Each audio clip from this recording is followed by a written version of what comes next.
मुझसे लोगों ने कहा कि बारिश आ रही है, कैसा होगा करके, तो मैंने उनको बड़े बड़े आंधी और तूफानों से हम लड़के आते हैं, ये छोटी छोटी बूंदाबांदी करते हैं। मेरे तमाम बुजुर्गों, नौजवानों, साथियों, अल्हम्दुलिल्लाह मैंने बैरिस्टर असदुद्दीन अवैसी साहब को ये बताया हूँ कि असद भाई, मुझे पता नहीं है बिहार में कोई हमन से इतना लगाव और इतनी मोहब्बत क्यों है, इसलिए मैंने असद भाई को मांग कर ये लिया हूं कि आप बिहार में मुझे जहां दौड़ाना है आप दौड़ाइए, लेकिन कोचा धामन की जिम्मेदारी मुझे दीजिए, क्योंकि इन लोगों से मुझे जरा ज्यादा एक मोहब्बत है, इस जमीन से मुझे लगाव है। और मुझे अल्हम्दुलिल्लाह याद है कि 5 साल पहले जब मैं यहाँ पर आया था, उस वक्त भी कोचा दामन की जिम्मेदारी मुझे दी गई थी, और आप लोगों की दुआओं की वजह से अल्हम्दुलिल्लाह हमें जीत नसीब हुई थी। इस बार यकीनन जो हालात चल रहे हैं, उन हालातों को देखकर मुझे पूरा यकीन है कि कोचा धामन की बिहार की आवाम जहां जहां पर भी मजलिस इत्तेहादुल मुस्लिमीन के उम्मीदवार खड़े हुए हैं, उन्हें भारी अक्सरियत से आप कामयाब करेंगे। ये बहुत सारे लोग हमको ये देखना चाहते हैं और ये ताना मारना चाहते हैं कि तुम भी गए थे बिहार, क्या हुआ है करके। मैं इंशाल्लाह 14 तारीख के बाद उनको जवाब दूंगा, हाँ मैं गया था मेरे भाइयों के बीच में, और मैंने उनसे इल्तिजा किया था कि इस बार भी आप मजलिस का साथ देना, और अल्हम्दुलिल्लाह देखिएगा 14 तारीख के दिन जब नतीजे आएंगे तो इंशाल्लाह आसमान के अंदर पतंग ही पतंग नजर आएगी इंशाल्लाह। मेरे भाइयों, यकीनन जो मुल्क और इस मुल्क के अंदर जो हालात चल रहे हैं, हर सियासी जमात के निशाने के ऊपर कोई है तो वो मेरे कायद बैरिस्टर असदुद्दीन अवैसी साहब। कोई कहता है कि नहीं, असदुद्दीन अवैसी बिहार क्यों आ रहे हैं, कोई कहता है कि उन्हें यहाँ पर आने की जरूरत नहीं है, कोई कहता है कि मजलिस इलेक्शन क्यों लड़ रही है। उन सभी लोगों को एक जवाब है, ये मुल्क तुम्हारे,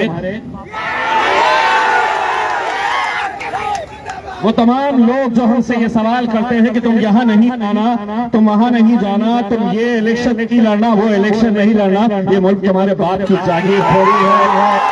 हम हिंदुस्तान में कहीं पर भी जाएंगे और अपना डंका वहां पर बजवा के आएंगे उसमें।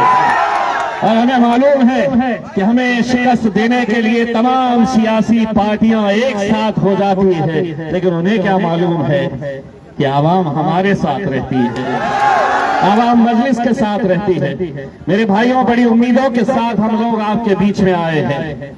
यकीनन बारिश की वजह से सरवर भाई ने बताया कि कल यहाँ पर कोचा धामन में असदुद्दीन अवैसी साहब का जलसा होना था। हजारों की तादाद के अंदर लोग इंतजार कर रहे थे कि असद भाई आएंगे, लेकिन अल्लाह की मर्जी अगर कुछ और है। कल जिस तरीके से बारिश हुई, उस बारिश की वजह से असद भाई के 2 जलसे नहीं हो पाए, लेकिन जब सरवर भाई कल असद साहब से मिलने के लिए आए तो असद भाई ने कहा कि इंशाल्लाह कल अगर मैं नहीं आया तो कोचा धामन के अंदर दोबारा जब आऊंगा तो उसकी भरपाई करके निकालूंगा। मैं भी कल बागडोगरा एयरपोर्ट के ऊपर जब पहुंचा तो मैं भी बड़ी कोशिश किया कि किसी तरह से मैं यहां पर पहुंच पाऊं, लेकिन जितना वक्त यहाँ पर आने को लगा तब तक ये जलसा खत्म हो चुका था। इंशाल्लाह दोबारा आएंगे, और जितने भी सियासी मुखालिफीन बहुत फड़फड़ा रहे हैं, जितने फड़फड़ा रहे हैं, उनसे ये कह देने का, हम तुम्हारे बाप से भिड़कर आते हैं तो तुम्हारी क्या औकात है यहाँ पे। एक तो हम छोटे छोटे लोगों के मुंह लगते नहीं है, तो जो हमारे खिलाफ अगर खड़े रहे के बहुत ज्यादा बयानबाजी कर रहे हैं, अरे मेरे शेर असद भाई तो बहुत दूर की बात है, हम छोटों से निपट के देखो तुम कभी। हम अल्हम्दुलिल्लाह बस आप लोगों से एक वादा लेकर जाना चाहता हूँ। एक भाई की हैसियत से आया हूँ, एक बेटे की हैसियत से आया हूँ।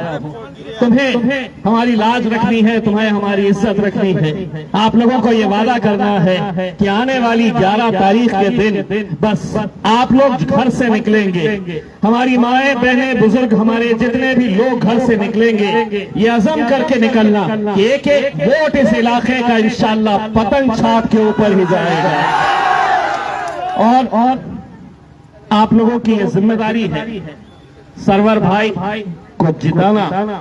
ये अकेले इम्तियाज जलील या असद भाई नहीं, ये आप लोगों की जिम्मेदारी है। ये आप लोगों ने तय करना कि हिंदुस्तान के अंदर जहां जहां पर भी असद भाई के खिलाफ बोला जाएगा, मजलिस के खिलाफ बोला जाएगा, और जिद पकड़ लेना और ये कहना कि तुम मुझे मालूम है बहुत सारे लोग बड़ी बड़ी ताकतें लगाने वाले हैं, हर तरह की ताकत लगाने वाले हैं, लेकिन तुम्हारी ताकत सिर्फ जमीन के ऊपर चलने वाली है। मेरी ताकत तो मेरा रब है मेरे भाई। इंशाअल्लाह आने वाले वक्त के अंदर मजलिस इत्तेहादुल मुस्लिमीन पूरी ताकत के साथ यहाँ पर उतरेगी। इंशाअल्लाह जीत का जश्न भी मनाने के लिए हम आएंगे। आप लोगों की दुआएं, आप लोगों का साथ चाहिए। दोबारा ये कह रहा हूँ, विरोधी बड़े खुश हो रहे थे होंगे कि बारिश आ रही है, आज इम्तियाज भाई नहीं आएंगे। बारिश छोटे छोटे बूंदों से कोई फर्क नहीं पड़ने वाला, आंधी आए तूफान आए, अब हम इंशाअल्लाह जरूर आएंगे आप लोगों के बीच में। एक बार फिर से आप लोगों से ये दरखास्त करता हूँ कि पूरी ताकत लगाइए। ये मत सोचिएगा कि सरवर भाई आपके उम्मीदवार है। इलेक्शन तक हर इंसान ने अपना अपना नाम बदल लो। घर में अम्मी ने पुकारे, तुम्हारा नाम क्या है? इरफान नहीं है, बोलना मेरा नाम इरफान नहीं है, मेरा नाम भी सरवर आलम है। हर इंसान ने ये तय करके चलो कि ये इलेक्शन अकेले सिर्फ सरवर आलम साहब नहीं लड़ रहे हैं, ये इलेक्शन मैं लड़ रहा हूं। और जितनी खुशी हमें सरवर भाई के जिताने के अंदर होगी, यकीनन आज जितने सारे मुखालिफीन ये देखना चाहते हैं कि मजलिस का जलवा बिहार के अंदर है क्या नहीं है करके। अरे जलवा अभी तो थोड़े दिनों के बाद तुमको दिखाई दिया है, अभी तो हमने सिर्फ आहट दिखाई दी है उसके अंदर। अबे तू इतनी चिंता क्यों कर रहा बे? मैं भीग भी गया तो क्या होगा, उसमें कुछ नहीं होने वाला है इंशाअल्लाह।